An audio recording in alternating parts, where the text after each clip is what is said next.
Folks, I've got with me a Canadian. His name is Bill Nadeau, but I don't think you're French, if I'm not mistaken, right? My family's French. We go back 1661. We arrived in Canada.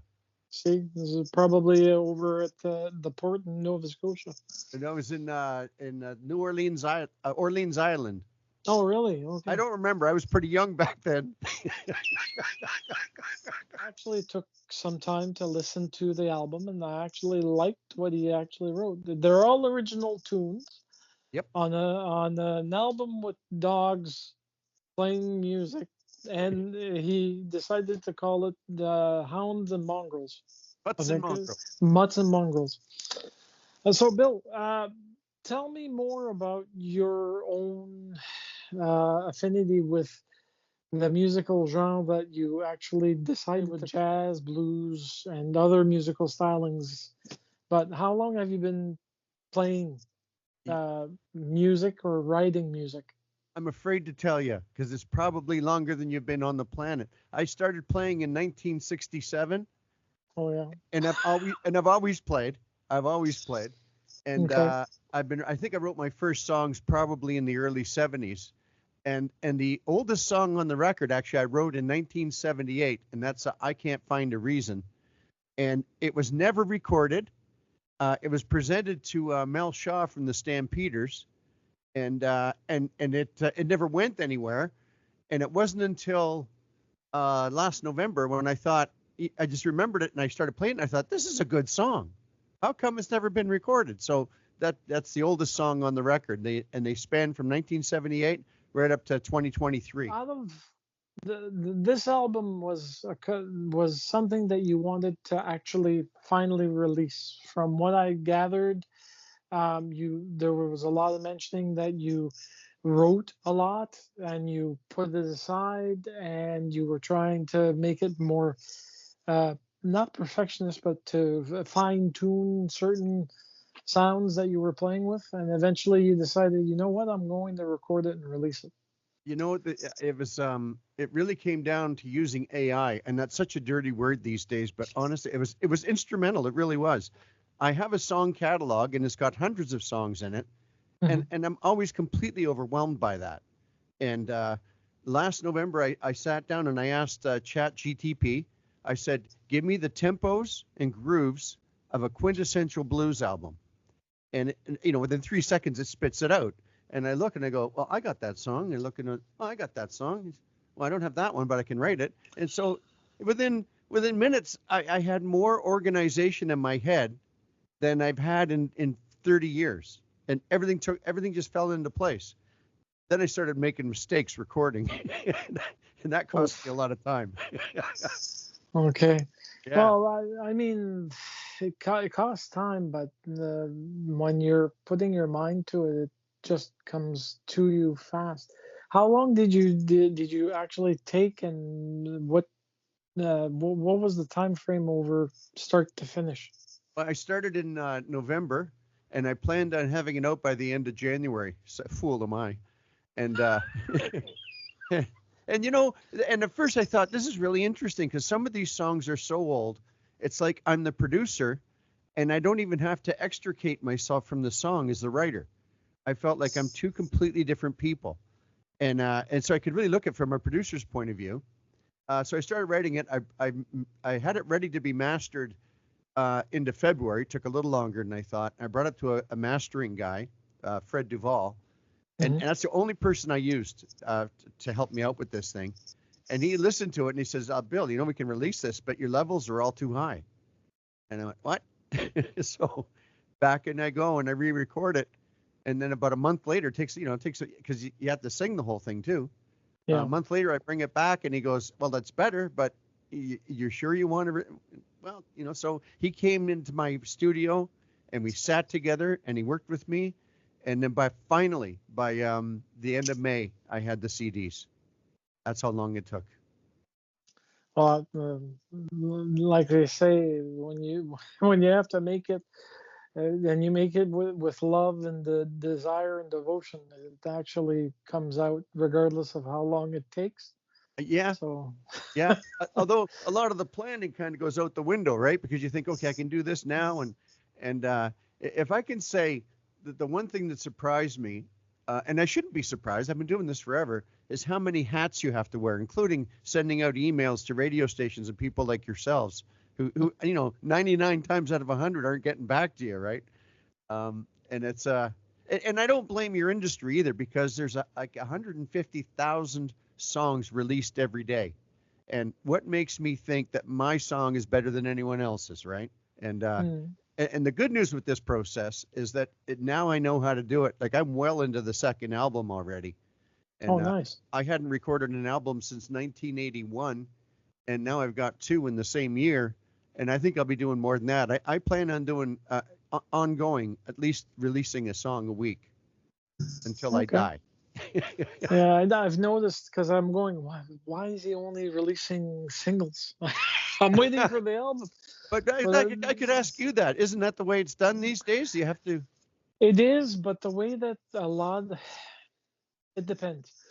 It depends on the artist. It depends on the management. It depends on the record company, and it depends on marketing.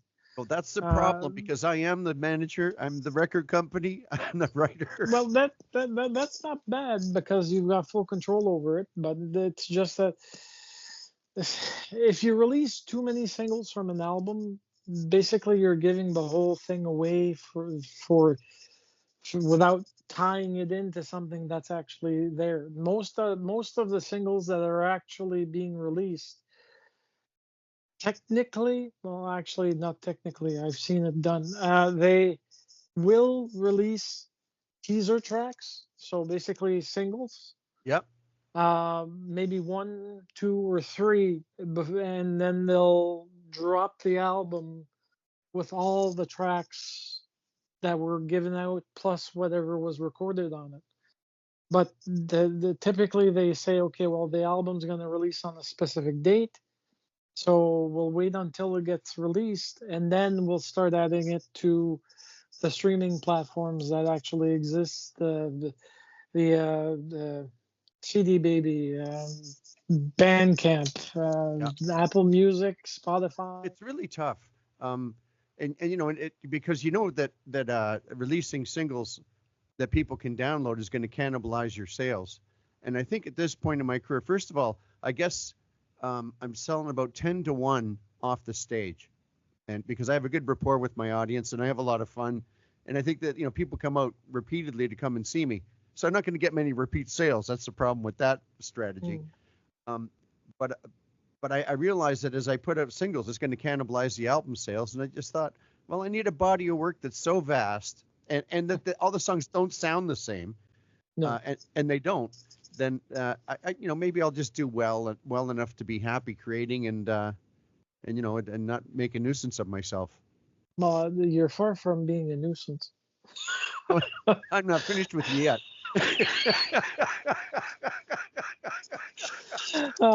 So the album's down. So right now it's going to be played by many that decide to find it, and it's probably going to show up on the algorithms so that people know that, hey, this is brand new, and it's something that deserves to be noticed. Um, when you mentioned that you had wrote a song earlier during this conversation and you presented to somebody else, how long have you been doing this often in regards to writing a song and going, hey, I know who could sing this? No, no, you And know what? I'll tell you how that happened if you want to hear the whole story. sure. I was asked to join the Stampeders. And and it was like a broken down carnival. It wasn't in a good state at the time. And the manager who made me that offer said, "Well, what songs do you have that we could put on the next album?" So I played part of a song, and he says, "Why'd you stop?" And I said, "Well, I haven't really finished a song." He said, "Well, play me a finished one." I said, "Well, none of them are really finished." And he says, "Oh, so you're just waiting for your big break, are you? You're not ready for your big break. You're just waiting for it." And he really pushed my buttons. And Oh, what a great thing to do, though. What a great thing to do. So I went home and I thought I finished every song, and I came back with "I Can't Find a Reason," and he goes, "That's what I'm talking about." right? And yeah, so it was good, and I've thought about him. He just passed away a couple of years ago. We lost touch, for decades before he died. But I often refer to his advice and his mentoring because it was very useful for a young guy. Hmm. Well, I'm glad that the pushed the right buttons and actually gave you a chance to sit down and finish your songs. Well, I think that realization is inevitable because if you don't have a full song, you can't record, and if you don't record, nobody will hear it. Uh, There's that there and there is such a thing as doing quick songs, which are typically anywhere between a minute and a half to 2 minutes in length.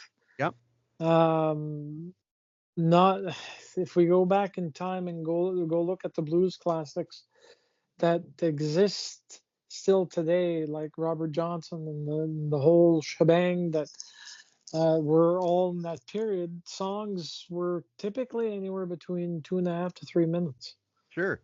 Well, and I'm old enough to remember that every song on the radio was not longer than 3 minutes. so the second album is being worked on, so we'll probably hear about it in the next 6 months. Oh yeah, I've even started putting out singles just as teasers now, Okay. and including one. I went into was Suma, and I put in a song request for AI, and the song that came out I thought was fantastic. I was just shocked how good it was, and so I asked like, who owns this song? And it says, well, if you don't join Suma, we own it. And I go, well, that sucks. So I joined, and because I'm interested in this stuff. I like the technology, and I don't think it has to take away from the artist. So I did the same thing with the same commands. A completely different song comes up, and it's fantastic. So I re-recorded the whole thing. So I put out 3 songs in the last 3 weeks. One of them is completely AI, but of course re-recorded, so you can't tell by the sonic information. Mhm. And I think all 3 songs are great, but I think that this one, and I can tell you what it is, or you can go to my Facebook page and listen to it and see if you can tell. Um, but I think that might be. I know it's controversial, but I think I might be going that way and just supplementing songs that I write with songs that I lift from some of Mm. these artificial intelligence. Yeah, that will bring questions about such as one that I know is going to become an issue where it's going to be AI written or AI co-written, Well, and according to the it's platform, of course, it's owned by the subscriber. So I own the song. yeah, but The only thing is ethically, did I write it? that's the only thing. And I have a feeling that when new songs are going to be released, if AI becomes uh, I don't want to use words that I don't think have too much impact. It's because AI is a brand new technology, and right now a lot of things are flying up in the air about, well, what about rights? What about this? What about that? But for songs, I see the eventuality that if an album is released and AI was a part of it, that the song tracks are going to have to be AI, like AI co-written, fleshed out by so on and so forth. So if it was a song that was given to you that you decided to play with after it was given, technically you could call it yours. It's tough, isn't it? It's tough. But my whole career, I played with bands up until 1989, and then I Mhm. programmed my first show using backtracks. And I didn't make any friends in the music business doing that. Because the people Mhm. are coming out saying he's stealing our gigs. Look, he's not using a drummer, he's not using a bass player. This guy's going up there by himself, keeping all the money. There's not a lot of money, No, right? But no. Well, so, and I think there's this an. is this is another extension of that, where there's new technology and there's Mhm. different ways of doing things. And I think I'm going to embrace it. I'm not decided yet. I'm not sure how I'm going to deal with it, but I do think I'm probably going to embrace this because I think it's got a future. I like the songs that come out. I like singing them. They're different. They're different than I would write. But some of them I listen to and I go, shit, I wish I would have wrote that. Well, some still like to do the writing because when you're on the road, I mean, there's only so much that you can use technology while you're traveling. So it ends up being available when you're doing your studio stuff more than anything else.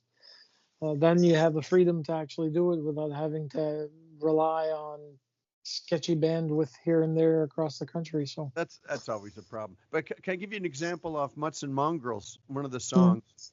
I took the lyrics from Seven Deadly Sins, which is like a gypsy jazz tune, and I put it into Chat GTP and I said, rate these lyrics. And it comes back as 7.5 out of 10. And I said, why? And it says, because you only put six sins. And the sin you left out is pride, which is the most important sin. Now, here's the thing. The verses just describe sins. They don't mention them. They're not by name. The only one it mentions is lust, which is in the chorus.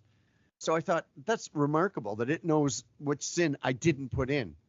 So I explained to it because I felt I had to. I said, look, the song was getting long. I didn't want to put in another verse just for one more sin. I didn't think it mattered. And so it said, why don't you use the last verse as procrastination? And that's why you didn't do pride.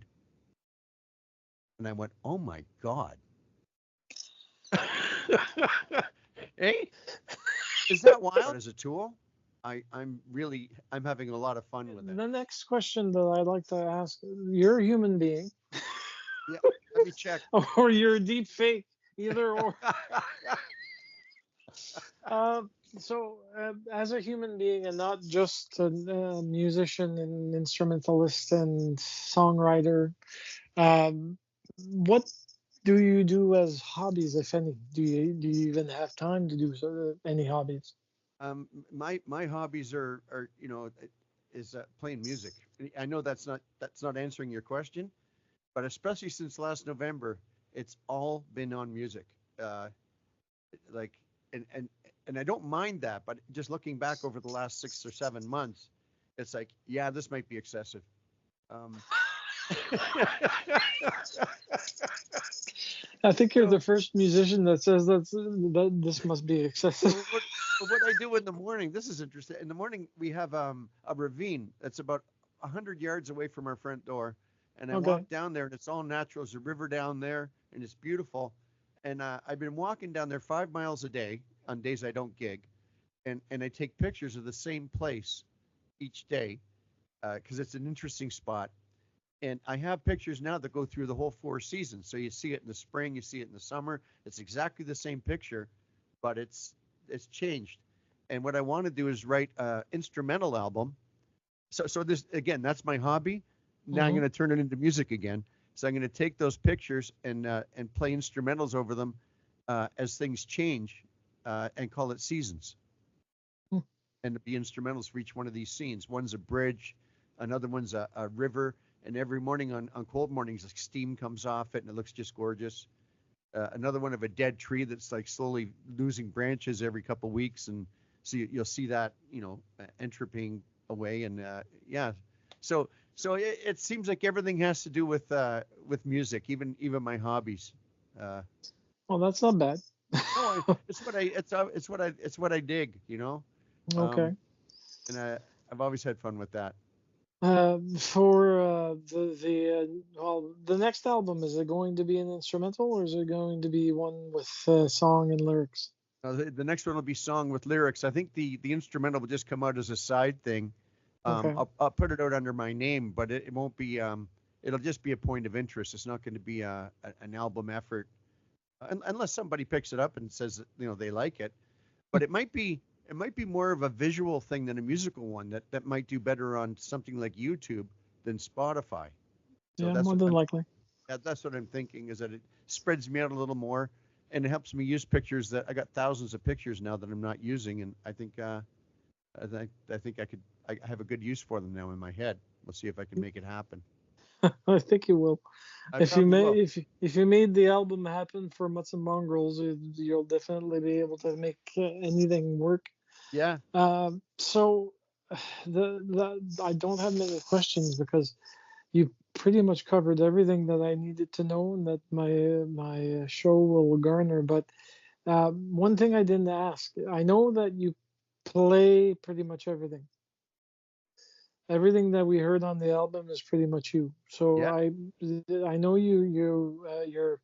you're you wrote all the songs, so they're all originals. You sung on all the songs. You played guitar.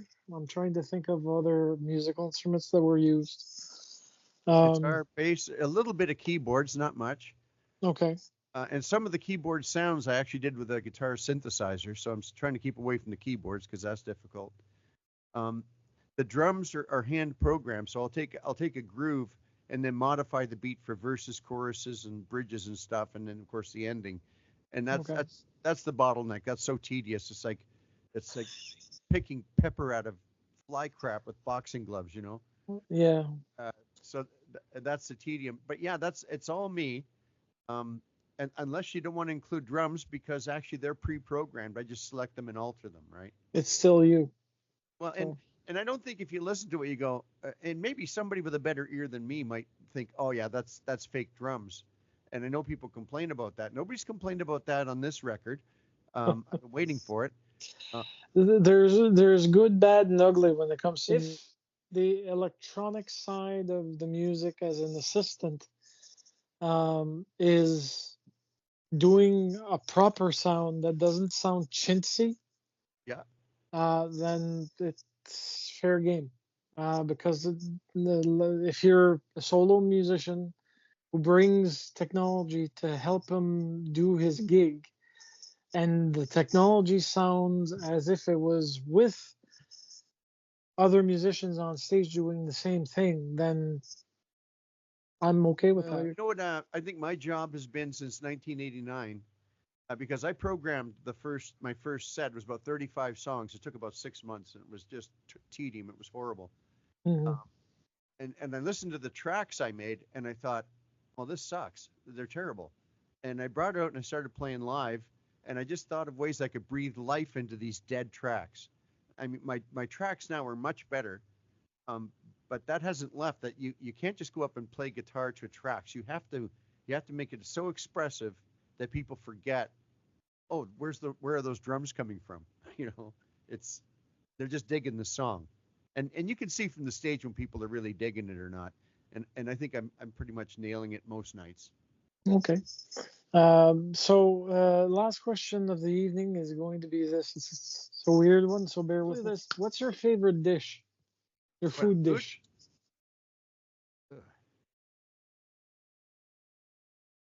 Well, my mom used to make a thing called shipwreck stew, and she's been gone for some time, and she hasn't cooked it for a long time before she passed. Um, and I can't even tell you what was in it, except that she made it in this giant vat. And I know there was ground beef. It was probably a French dish because she was brought up in a French family. Hmm. That's one of my favorites. I love lasagna. I guess I'm like that cat. What's his name?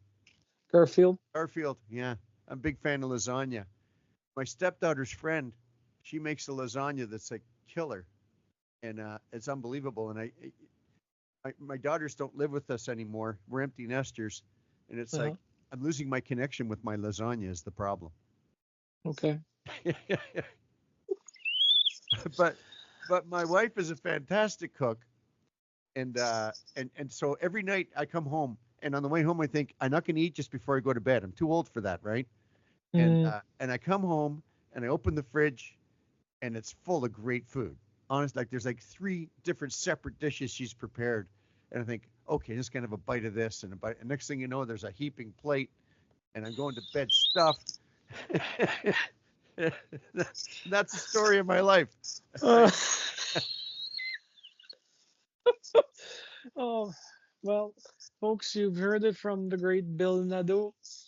He'll be coming out with other albums in the very near future, and enjoy Mutton Mongrels. Trust me, if you listen to it, you won't like all the songs because everybody's individualistic when it comes to it, but you'll like a lot of it because it's blues.